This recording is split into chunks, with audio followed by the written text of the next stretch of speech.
নমস্কার, শেয়ারবাজ থেকে আমি শাশ্বত মিত্র। আমার এডুকেশনাল চ্যানেলে আপনাদের সবাইকে স্বাগত।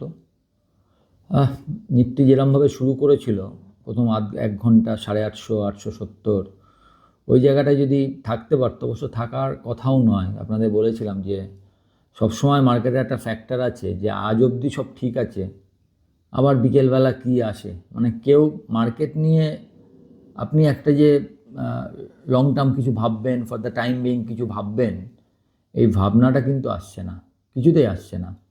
তার কারণ হচ্ছে এত রকম ফ্যাক্টর এসে যাচ্ছে।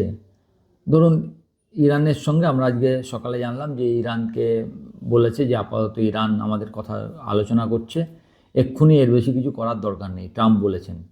কালকে যে সেটাই থাকবে, মানে কার একটা ফাঁসি দেওয়ার কথা ছিল সেটা ইরান রদ করেছে, বা জেনেছেন যে ইরান আর নতুন করে কোনো প্রোটেস্টারদের গুলি টুলি করেনি, নিজেই বলছেন।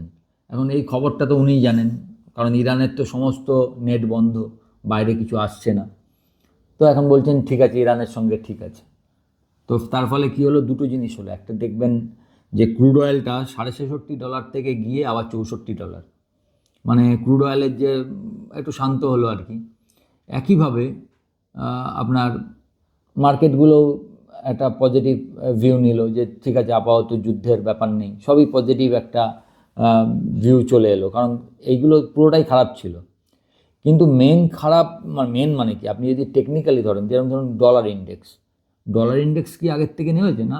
ডলার ইন্ডেক্স কিন্তু মোটামুটি 2 সপ্তাহের হাইতেই চলছে। তো ডলার ইন্ডেক্সটাকেও আপনাকে লক্ষ্য রাখতে হবে। ফলে কি হচ্ছে, এবং যেহেতু প্রতিদিন একটা ওপরে গিয়ে নিচে পড়ে যাচ্ছে, যারা অলরেডি পজিশান নিচ্ছেন তাদের একটা ভাবনা আসছে ঠিক আছে, ওপরে একবার খুললে একবার এখানে বেরিয়ে যাই, পরে দেখা যাবে। ফলে কেউ, আমরা একটা জিনিস দেখবেন, আপনি যখন শেষে কিনছেন, মানে দিনের শেষে, সেই কেনাটার একটা অনেক দাম আছে। দাম কী হিসাবে আছে, আপনি শেষে কখন কিনবেন, আপনার মেন্টালিটিটা কখন হবে যে শেষে কিনবো, যখন আপনি ভাবছেন যে পরের দিন আমি এই দামের তলায় আর পাবো না, তবে তো আপনি কিনছেন, মানে পরের দিন আপনি আরও ওপরে মার্কেটটাকে দেখছেন। এই ভাবনাটা আপনাকে আসতে হবে। তো এই ভাবনাটা মানুষের মনে আসছে না। এফআই সেলিং কোনোভাবেই কমছে না। আমি দেখবেন সকালের লেখাতেও তাই লিখলাম যে এই ওপরে খুললে এফআই না আবার বেঁচে দেয়। আপনি এফআই প্রতিদিন, এখন টানা 97, 96, 97 দিন ডিআইআই কিনে যাচ্ছে, very good, well and good, সব কিছু ভালো। কিন্তু এফআইআরদের থেকে ওরাও তো টানা 7-8 দিন কন্টিনিউয়াস সেল করে যাচ্ছে, এবং সেল কম নয়, 500,000 কোটি টাকার নয়, 3,000, 4,000, কোনো দিন 10,000, কোনো দিন 7,000, ইটস গোয়িং অন। ফলে মার্কেট থিতু হতে পারছে না। আর উল্টো দিকে কমোডিটি দেখুন, মানে গোল্ড আর সিলভার তো নিজেদের, সিলভার তো কিছু বলার নেই, লাস্ট 5 দিনে 48,000 টাকা বেড়েছে, $93 ওপর হাই করে $91 মনে হয় চলছে। এটা আনবিলিভেবল একটা রান। এখন অনেক কিছু, অনেক রকম কথা আসছে। আপনি চিন্তা করুন, আইসিআইসিআই ডাইরেক্টের মতো একটা বুকিং সংস্থা, এর 2,60,000 যখন দাম, তখন এর টার্গেট দিয়েছে 1,65,000, সেখান থেকে আজকে 2,93,000 মনে হয় হাই করেছে। তাহলে ভাবুন, মানে বহু, এখন শোনা যাচ্ছে বিশ্বের অন্যতম দুটো বড় ব্যাংকের নাকি শর্ট পজিশান আছে। সেই শর্ট পজিশান স্কুইজ হয়ে গেলে কি হবে না হবে, স্কুইজ করার চেষ্টা হতে পারে, এইসব নানা রকম জিনিস চলছে আর কি মার্কেটে।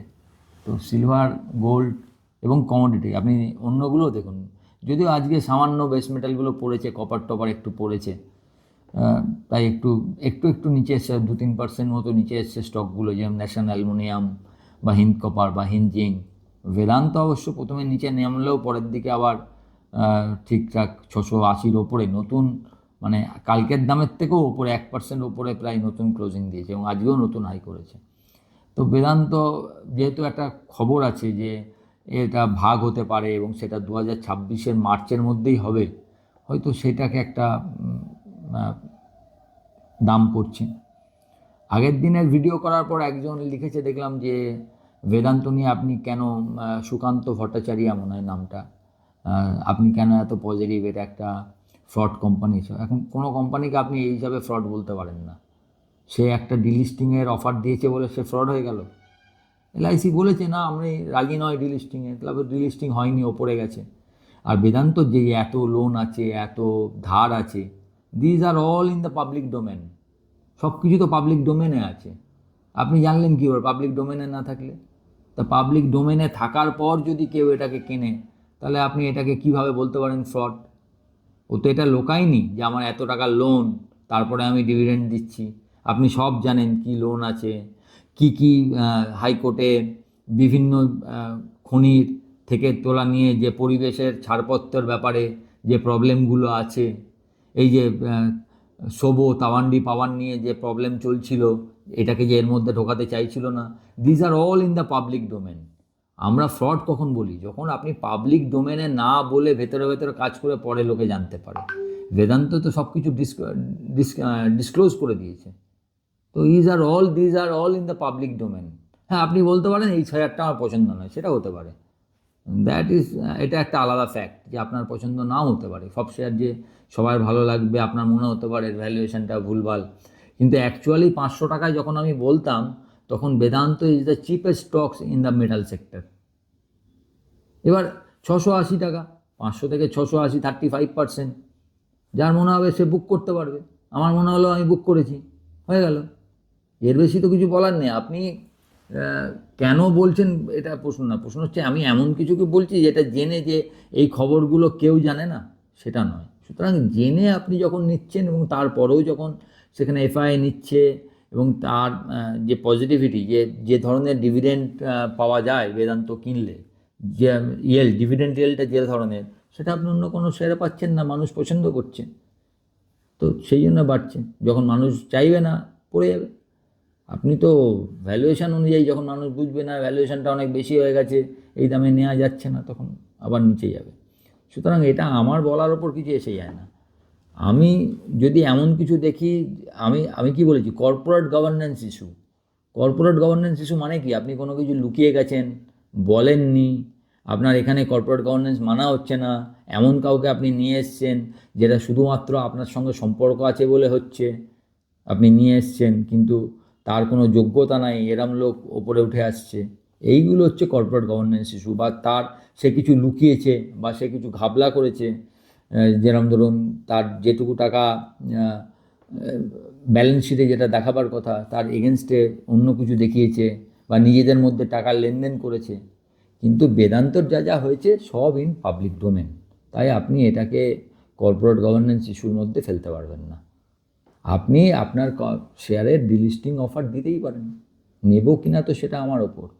আমার যদি মনে হয় অফারটা lucrative, I will take it, if not I will reject.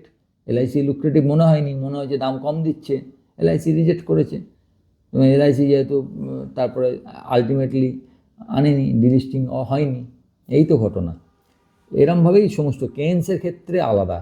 যদিও কেন্স যে ভ্যালুয়েশানে আসছে, সে ভ্যালুয়েশান আস্তে আস্তে হয়তো কেন্সকে ঠিক করে দিতে পারে, আমি জানি না। কিন্তু সাধারণত মার্কেট, কর্পোরেট গভর্নেন্স, কেন্সের যেটা হয়েছিল, মানে এখন কেন্সের যদি আপনি আবার প্রোমোটারদের কথা বলেন, তারা বলেছে আমরা নতুন প্রোমোটার, আমরা এটা জানতাম না, এটা তো আমরা দিয়েছি কিন্তু এটা নিজেদের মধ্যে হয়েছে, এটা আমরা জানতাম না, আমাদের ভুল হয়েছে, পরবর্তীকাল আর হবে না। মার্কেট এখনও এটাকে নেয়নি। যে মুহূর্তে মার্কেট মনে করবে না উনি ঠিকই বলেছেন, এটা অত বড় ব্যাপার নয়, আমরা হয়তো একটু বেশি এটাকে নিয়ে গুরুত্ব দিচ্ছিলাম, তখন মার্কেট তখন দেখবেন আবার দাম বেড়ে যাবে। এইভাবে মার্কেটের ব্যাপারটা হয়। সত্যম অত বড় কোম্পানি পড়ে গেল, 5 টাকা এসে গেল। আপনারা যারা অনেক দিন আছেন তারা জানেন, সেখান থেকে যখন আবার মাহিন্দ্রা গ্রুপ একে করলো, টেক ওভার করলো, টেক মাহিন্দ্রা নাম হলো, আবার তার দাম দিয়েছে যখন ম্যানেজমেন্ট চেঞ্জ হয়ে গেছে। ইয়েস ব্যাঙ্ক কোথা থেকে কোথায় এসছে, তারপরে 5 টাকা হয়ে গেছিলো একই, তারপর স্টেট ব্যাঙ্ক নিল, গভর্নমেন্ট সাহায্য করলো, ম্যানেজমেন্ট চেঞ্জ করছে, নতুন ম্যানেজমেন্ট। একসময় রানা কাপুরকে লোকে ভাবতো, রানা কাপুর থাকা মানে বিশাল ব্যাপার। তো এখন এরমভাবে সব চেঞ্জ হয়, কিন্তু কর্পোরেট গভর্নেন্স ইস্যু এটা নয় আর কি। আপনাদের এটা বলবার জন্য এতটা বললাম। দেখুন, মার্কেট এমন একটা রেঞ্জে রয়েছে। আজকে যেটা সবথেকে ভালো দেখলাম সেটা হচ্ছে ব্যাঙ্ক নিফটি কিন্তু একটা ব্রেকআউটের জায়গায় চলে গেল, 60,000-এর ওপরে মনে হয় ক্লোজ হলো, যেটা 60,000-এর ওপরেই ক্লোজ। এটা খুব ভালো হলো আর কি। নিফটি শেষ পর্যন্ত রাখতে পারলো না, তবে নিফটির আজও একটা ব্যাপার হলো, সেটা হচ্ছে আজও কিন্তু 700-র উপরে ক্লোজিং দিতে পারলো না। এই প্রথম পরপর দুদিন 700-র নিচেই ক্লোজিং হলো, সেটা 5 পয়েন্ট নিচে হোক আর 6 পয়েন্ট নিচে হোক, 700-র নিচেই হয়েছে। তো আপাতত এটা ফর দ্য টাইম বিং দেখা যাচ্ছে 800 টু 900 এই জোনটা নিফটির জন্য একটা হিউজ প্রবলেম। তো এই জোনে এসে বারবার রিজেকশান হচ্ছে। তা সুতরাং একটু টেনশনের তো আছেই, যদি এই জোনটা না ফেরোতে পারে এবং যদি 700-র নিচে থাকে, সেক্ষেত্রে নিফটি 25,300 25,000 অবধি আসতে পারে। এখন যদি পরের দিন আরও কিছু, ব্যাপার হচ্ছে কি প্রতিদিন এত নিউজ আসছে যে আপনি কোন নিউজটাকে ভালো ধরবেন কোনটাকে খারাপ ধরবেন আপনি বুঝতে পারবেন না। একটাই এখনও পর্যন্ত বাঁচুয়া, যত রেজাল্ট এসছে কোনো রেজাল্ট মানে একদম জঘন্য, মানে একদম মার্কেটকে ডুবিয়ে যাবে এরকম হয়নি, বরঞ্চ উল্টো দিক হয়েছে। Infosys, what are result! IT দেখেছেন, 1000 পয়েন্ট আইটি ইন্ডেক্স আজকে একদিনে বেড়েছে, ভাবা যায়? প্রতিটা একা ইনফোসিস প্রতিটা আইটি শেয়ারকে নতুন জান দিয়ে দিয়েছে। আপনি ছোট শেয়ার মিড ক্যাপ বলুন, লার্জ ক্যাপ বলুন, সব একা ইনফোসিস চালিয়ে নিয়ে গেছে। তো এই ধরনের পজিটিভ রেজাল্ট আসছে। এখনও পর্যন্ত সেরম যে পুরো মার্কেটের মুড নষ্ট করে দেওয়ার মতো রেজাল্ট থার্ড কোয়ার্টার দেয়নি। কিন্তু আরেকটা জিনিস আপনাকে মানতে হবে, এত ভালো রেজাল্ট দেওয়া সত্ত্বেও যেগুলো খুব এক্সট্রাঅর্ডিনারি রেজাল্ট ছাড়া সেই রেজাল্টের পজিটিভ কিছু দেখতেও আমরা পাইনি। ওখান থেকে মার্কেট নড়াচড়া করেছে, একই জায়গায় করেছে, সহজে দাম দিতে চাইছেন। তার কারণ হচ্ছে ওভারঅল মার্কেট এমন একটা জায়গায় আছে যে জায়গায় মার্কেট মনে করছে যে না, এখনও না, একটু দেখা যাক কী আছে। ভ্যালুয়েশন কনসার্নটা এখনও রয়েছে, কারণ খুব সস্তা। আপনি তো বলতে পারবেন না যে আমাদের মার্কেট সমস্ত মার্কেটের থেকে হেভি সস্তা, এই কথাটা তো বলা যাচ্ছে না। সুতরাং সেই জায়গাটা মার্কেটের এখনও একটা চাপ রয়েছে এবং এফআইআই ফিরে আসেনি। সবচেয়ে বড় কথা, এফআইআইটা একটা বড় নেগেটিভ, কারণ আপনাকে প্রতিদিন আপনি জানেন যে মার্কেট ওপরে উঠলেই এফআইআই বিক্রি চলে আসছে। তো এই টেনশনটা মার্কেটে থাকবে যতদিন না ডোনাল্ড ট্রাম্প আছেন। কবে কি বলবেন, আজকে ভালো বলছেন কালকে খারাপ বলবেন। এই দেখুন না, কদিন আগে এই তো পাকিস্তানের সঙ্গে একদম আসিফ মুনিরকে নিয়ে গিয়ে একসঙ্গে ছবি টবি তুলছিলেন, অথচ 75টা দেশের থেকে কোনো ভিসা আর দেবে না। সেই 75টা দেশের মধ্যে বাংলাদেশও রয়েছে, পাকিস্তানও রয়েছে, আবার ইরানও রয়েছে। এই 75 দেশের নাগরিক আমেরিকার জন্য কোনো ভিসাই পাবে না।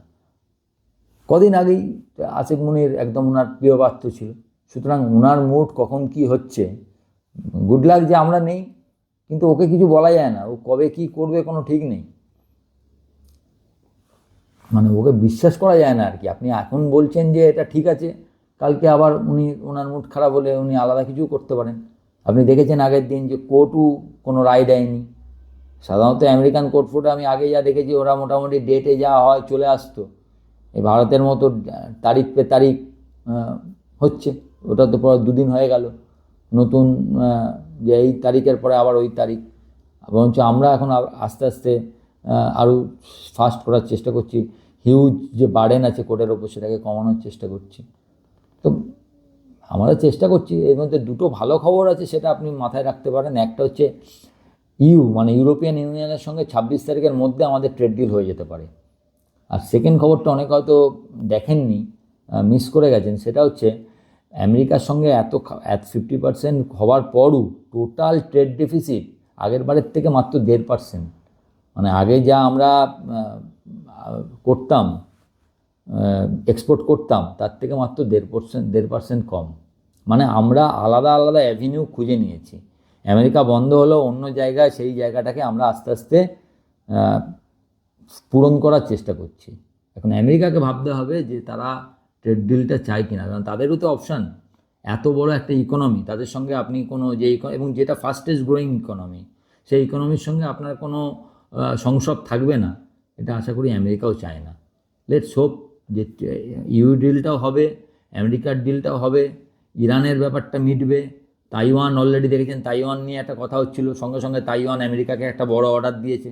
তাই ডোনাল্ড ট্রাম্প এখন তাইওয়ানের উপরে খুশি। ওদিকে গ্রিনল্যান্ড নিয়ে ঝামেলা। আশা করি এইগুলো সব যদি আস্তে আস্তে মেটে, সেক্ষেত্রে মার্কেট ভালো হতে পারে। তাহলেও কিন্তু ভ্যালুয়েশন কনসার্ন আমেরিকান মার্কেটে অন্তত থাকবে। যেভাবে চলছে আমেরিকান মার্কেট সুপার, চলছে যতদিন আরও চলতে পারে। তবে সাবধানে ট্রেড করতে হবে। লং টার্মের জন্য চিন্তা নেই, কিন্তু এই মার্চ অবধি একটু সাবধান। 1 ফেব্রুয়ারি বাজেট যদি সেরম কিছু আমরা করতে পারি, মানে এতদিন তো আপনি সব সেক্টরকে দিয়েছেন, আপনি সাধারণ যারা চাকরি করে তাদের জন্য 12 লাখ টাকা পর্যন্ত ট্যাক্স কাট করেছেন, জিএসটি কাট করেছেন। এই মার্কেটের দিকে থেকে যদি লং টার্ম ক্যাপিটাল গেন ট্যাক্সটা কমিয়ে দেওয়া বা এসটিটি একটু কমানো, এগুলো যদি হয়, সেক্ষেত্রে মার্কেট হয়তো আবার নতুন যান পাবে। লেটস হোপ যে নির্মলাজি সেটাই করবেন। ভালো থাকবেন। ভিডিওটা ভালো লাগলে একটু লাইক, শেয়ার এবং যারা প্রথমবার দেখছেন সাবস্ক্রাইব করবেন এবং আমার টেলিগ্রাম গ্রুপের সঙ্গে যুক্ত থাকবেন। নমস্কার।